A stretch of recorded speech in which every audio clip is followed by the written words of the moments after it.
13 مارچ 2025 کو آرمینیا اور آذربائیجان نے اپنی الگ الگ اسٹیٹمنٹس میں اس بات کا اعلان کیا کہ وہ مستقبل میں تعلقات کی نارملائزیشن کے حوالے سے ایک معاہدے کے ڈرافٹ پر رضامند ہو گئے ہیں۔ دونوں ممالک کی طرف سے یہ اعلان 3 دہائیوں سے بھی زائد عرصہ تک جاری رہنے والی ایک تباہ کن کشمکش کے بعد کیا گیا ہے۔ اس اعلان کے فوراً بعد دنیا بھر میں اس کے چرچے ہونے لگے، جہاں امریکی secretary of state Marco Rubio نے اس کو تاریخی پیش رفت قرار دیا، تو وہیں یورپین کمیشن کی ہائی ریپریزنٹیٹو کایا کلاس نے اسے دونوں ممالک کے درمیان فیصلہ کن قدم قرار دیا۔ دنیا میں جہاں اس پیش رفت کی تعریف کی گئی، وہیں اس امید کا اظہار بھی کیا گیا کہ ایسے کئی اور معاہدوں کی ضرورت ہے جن کی بدولت مستقل امن دونوں ممالک کے درمیان قائم ہو سکے۔ تو ایسے میں یہ سوال پیدا ہوتا ہے کہ دونوں ممالک کے درمیان آخر ایشو کیا تھا، اس اختلاف کا موجودہ سٹیٹس کیا ہے، اور کیا یہ حالیہ معاہدہ حتمی بھی ثابت ہوگا یا نہیں۔ دوستو، اس ویڈیو میں ہم انہی چند بنیادی سوالات پر ڈسکس کریں گے، تو آئیے شروع کرتے ہیں۔ تو سب سے پہلے ہم بیسک ایشو کو سمجھ لیتے ہیں۔ دوستو، کافکاز ریجن میں واقع یہ دو ممالک آذربائیجان اور آرمینیا ہیں، اور یہ رہا وہ علاقہ جو دونوں ممالک کے درمیان 3 دہائیوں سے بھی زائد عرصے سے وجہ تنازع ہے۔ اس 4400 مربع کلومیٹر ریجن کو ناگورنو قراباخ کہا جاتا ہے، اور یہ مکمل طور پر آذربائیجان کی سرزمین پر واقع ہے۔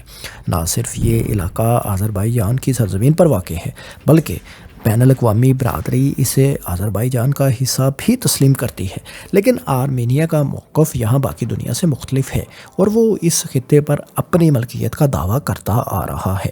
دراصل یہ ایشو 1980 کی دہائی کے آخر میں شروع ہوا، جب سوویت یونین کا شہرازہ بکھرنے کے قریب تھا اور اس میں شامل ریاستیں ایک ایک کر کے علیحدگی کا اعلان کر رہی تھیں۔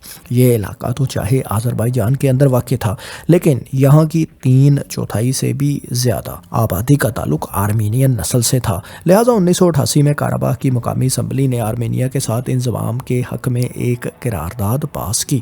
قرارداد کا پاس ہونا تھا کہ آرمینینز اور آذری نسل کے لوگوں کے درمیان ایک جنگ شروع ہو گئی، جسے فرسٹ ناگورنو قراباخ وار کہا جاتا ہے۔ 1991 میں یہاں ایک انڈیپینڈنس ریفرینڈم کا انعقاد بھی ہوا، جس میں 99.9% لوگوں نے آذربائیجان سے آزادی کے حق میں ووٹ دیا، لیکن یہ ریفرینڈم متنازع تھا، جس کا اس خطے کی آذری آبادی نے بائیکاٹ کر رکھا تھا۔ دسمبر 1991 میں جب سوویت یونین ٹوٹ گیا اور 2 ممالک آرمینیا اور آذربائیجان بھی وجود میں آ چکے تھے، تو اس ایشو کو لے کر دونوں ممالک کے درمیان جنگ شدت اختیار کر گئی۔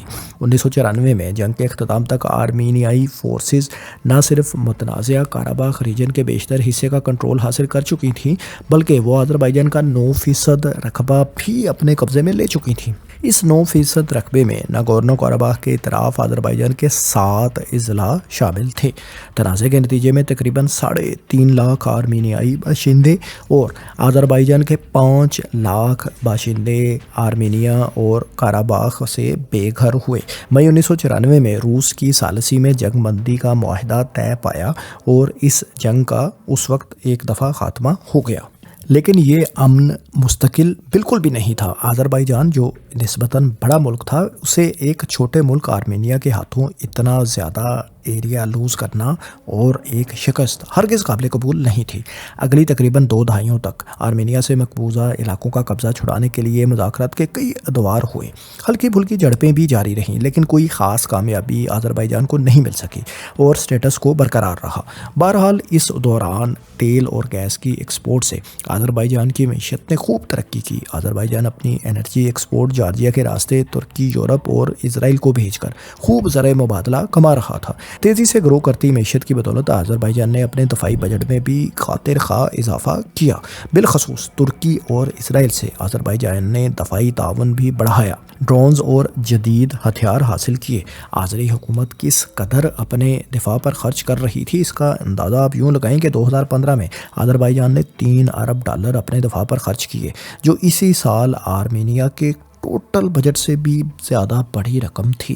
آرمینیا دوسری طرف معاشی طور پر تو کمزور رہا، لیکن اس نے یہ قبضہ کسی نہ کسی صورت برقرار رکھا جو اس نے آذربائیجان کے علاقوں پر کر رکھا تھا۔ Organization for security and cooperation in Europe کے منسک گروپ، جس میں روس، امریکہ اور فرانس شامل ہیں، نے اس مسئلے کے مستقل حل کی کئی ناکام کوششیں اس دوران کیں۔ بالآخر آذربائیجان نے اپنے مقبوضہ علاقوں کا آرمینیا سے قبضہ چھڑانے کے لیے ستمبر 2020 میں ایک حملے کا فیصلہ کیا۔ ترکی سے حاصل کیے گئے جدید ڈرونز اور اسرائیلی ہتھیاروں کی مدد سے آذری فورسز نے 1.5 ماہ میں بیشتر علاقہ آرمینین فورسز کے کنٹرول سے آزاد کروا لیا۔ اس دوران امریکہ، فرانس، روس نے سیز فائر بھی کروائے، لیکن لڑائی پوری شدت کے ساتھ دوبارہ شروع ہو جاتی۔ بہرحال 10 نومبر 2020 کو ایک فائنل سیز فائر سائن ہوا۔ آرمینیا اپنی کولیکٹیو سیکیورٹی ٹریٹی آرگنائزیشن کے اتحادی رشیا سے خاصا ڈالا تھا کہ رشین فورسز نے سیکنڈ ناگورنو کاراباخ وار میں اس کی کوئی خاطر خواہ مدد نہیں کی۔ دوستو، CSTO نیٹو کی طرز کا ایک ملٹری اتحاد ہے جس کے تحت اگر کسی ممبر ملک کے تسلیم شدہ بارڈرز کی حدود میں کوئی ملک حملہ کرتا ہے تو باقی ممبر ممالک اس کی مدد کرنے کے پابند ہوں گے۔ اس حوالے سے رشیا کا موقف یہ تھا کہ ناگورنو کاراباخ بین الاقوامی سطح پر آذربائیجان کا تسلیم شدہ علاقہ ہے۔ یہاں حملے کی صورت میں CS2 معاہدے کی یہ شک اپلائی نہیں ہوتی۔ 2020 کی اس جنگ کے نتیجے میں آرمینیا نے نہ صرف ناگورنو کاراباخ کے اطراف 7 اضلاع کا کنٹرول لوز کر دیا جو اس نے 1994 میں اپنے قبضے میں لیے تھے، بلکہ ناگورنو کاراباخ کا بیشتر حصہ بھی آذربائیجان کے پاس چلا گیا۔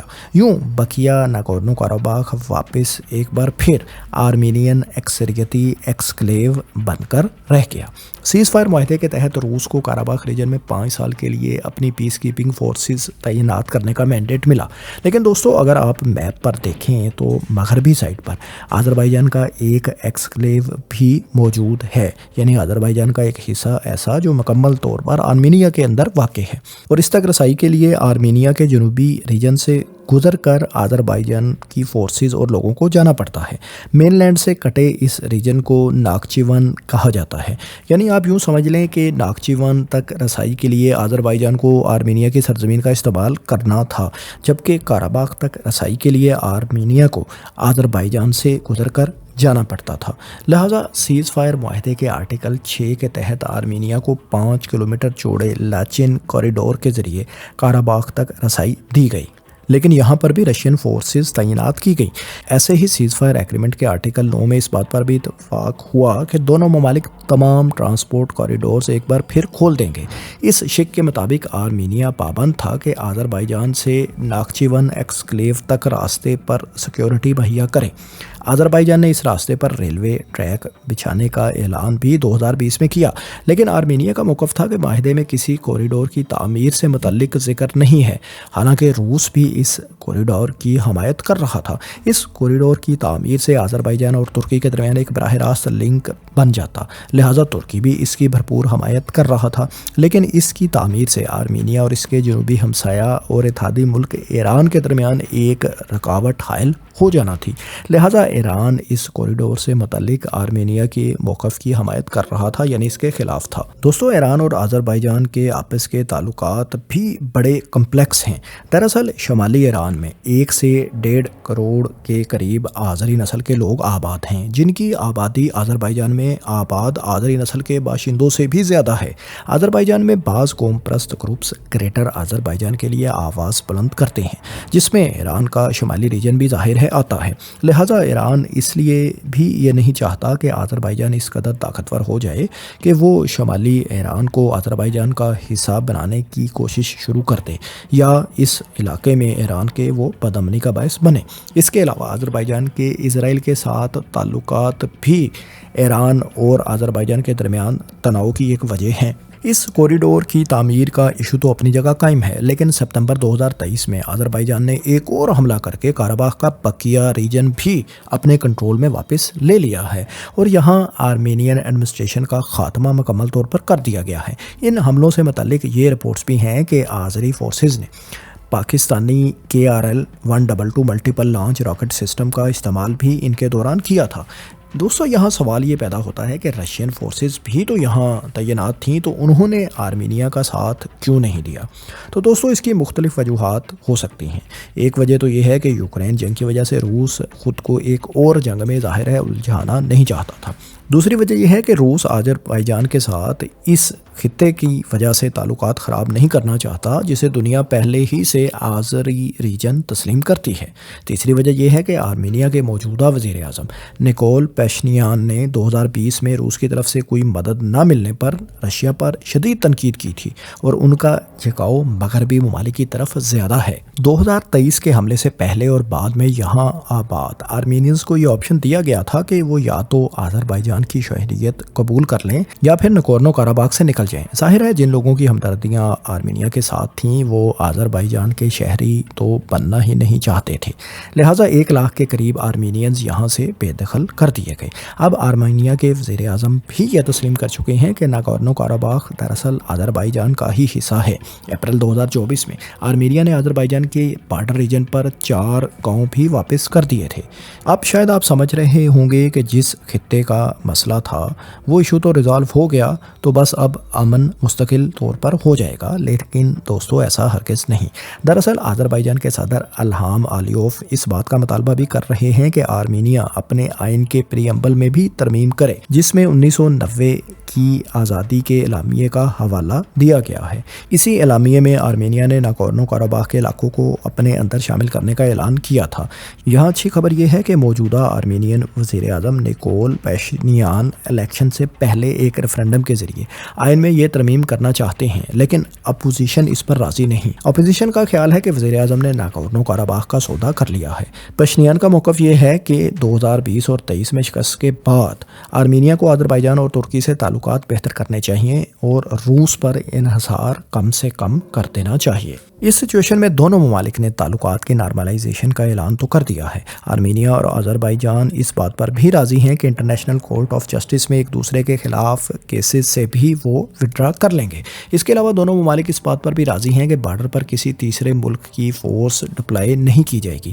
لیکن دوستو کانسٹیٹیوشن کی ترمیم وہ ایشو ہے جو مستقل امن کی راہ میں رکاوٹ بن سکتا ہے، لہٰذا آذربائیجان دراصل اس بات کو یقینی بنانا چاہتا ہے کہ مستقبل میں آرمینیا میں چاہے کوئی بھی حکومت آئے وہ دوبارہ سے ناگورنو قراباغ پر ملکیت کا دعویٰ ہی نہ کر سکے۔ کانسٹیٹیوشن میں ترمیم کے علاوہ نیچوان ایکسکلیو یعنی آذربائیجان کا وہ علاقہ جو آرمینیا کے اندر واقع ہے، اس تک کسٹم فری کوریڈور کی تعمیر بھی امن کی راہ میں مستقبل میں رکاوٹ بن سکتا ہے۔ لیکن یہ یاد رہے کہ اس ایشو کا براہ راست ناگورنو قراباغ ایشو سے کوئی تعلق نہیں بنتا۔ دوستو آپ کا اس بارے میں کیا خیال ہے؟ کیا مستقل امن آرمینیا اور آذربائیجان کے درمیان ہوگا یا یہ ایشو مستقبل میں مزید کسی جنگ کا باعث بھی بن سکتا ہے؟ کامنٹس میں اپنی رائے سے ضرور آگاہ کریں، اور اس طرح کی معلوماتی تحقیقاتی ویڈیوز آئندہ بھی دیکھنے کے لیے بگ سوچو کو سبسکرائب ضرور کر لیں۔ شکریہ۔